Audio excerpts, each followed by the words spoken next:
And when Rachel saw that she bare Jacob no children, Rachel envied her sister, and said unto Jacob, Give me children, or else I die. Am I in God's stead, who hath withheld from thee the fruit of the womb? Behold my maid Bilhah, go in unto her, and she shall bear upon my knees, that I may also have children by her. And she gave him Bilhah her handmaid to wife. And Jacob went in unto her. And Bilhah conceived, and bare Jacob a son.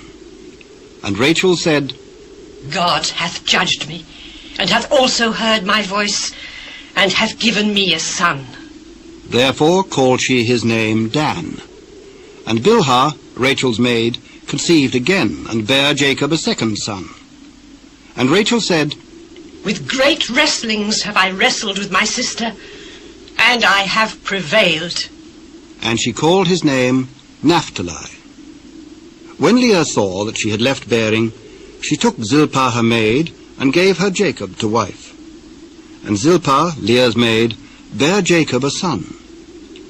And Leah said, A troop cometh. And she called his name Gad.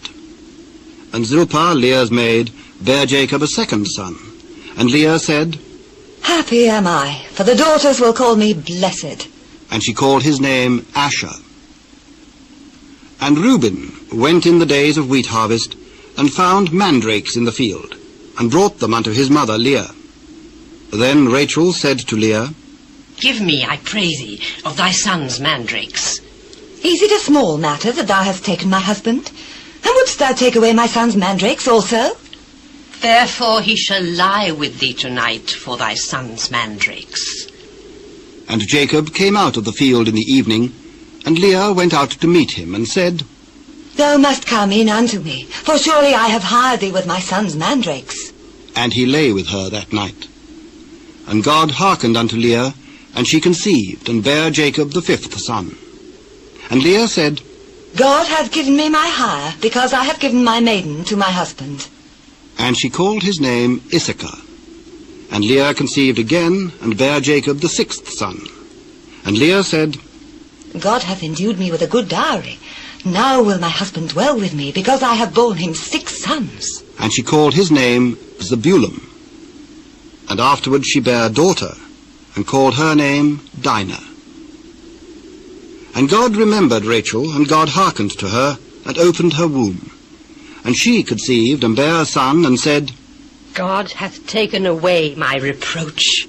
And she called his name Joseph, and said, The Lord shall add to me another son. And it came to pass, when Rachel had borne Joseph, that Jacob said unto Laban, Send me away, that I may go unto mine own place, and to my country.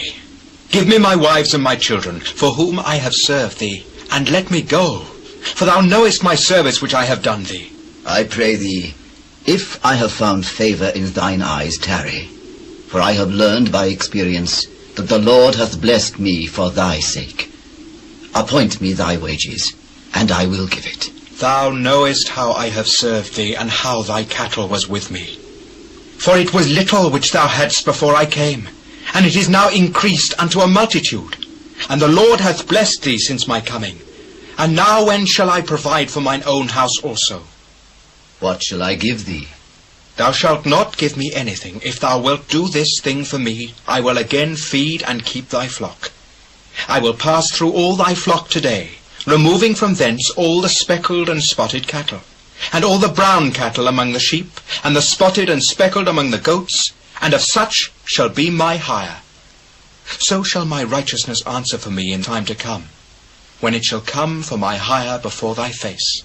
Every one that is not speckled and spotted among the goats, and brown among the sheep, that shall be counted stolen with me.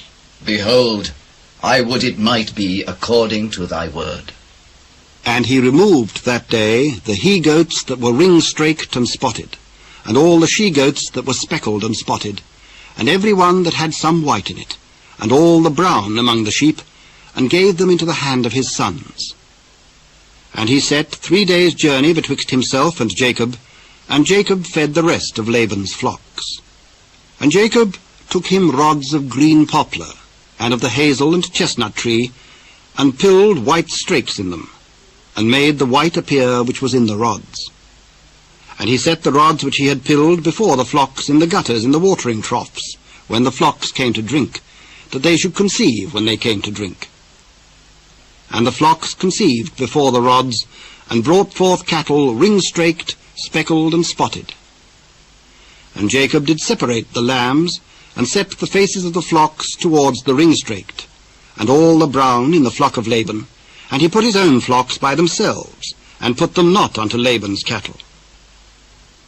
And it came to pass, whensoever the stronger cattle did conceive, that Jacob laid the rods before the eyes of the cattle in the gutters, that they might conceive among the rods. But when the cattle were feeble, he put them not in. So the feebler were Laban's, and the stronger Jacob's. And the man increased exceedingly, and had much cattle, and maidservants, and menservants, and camels, and asses.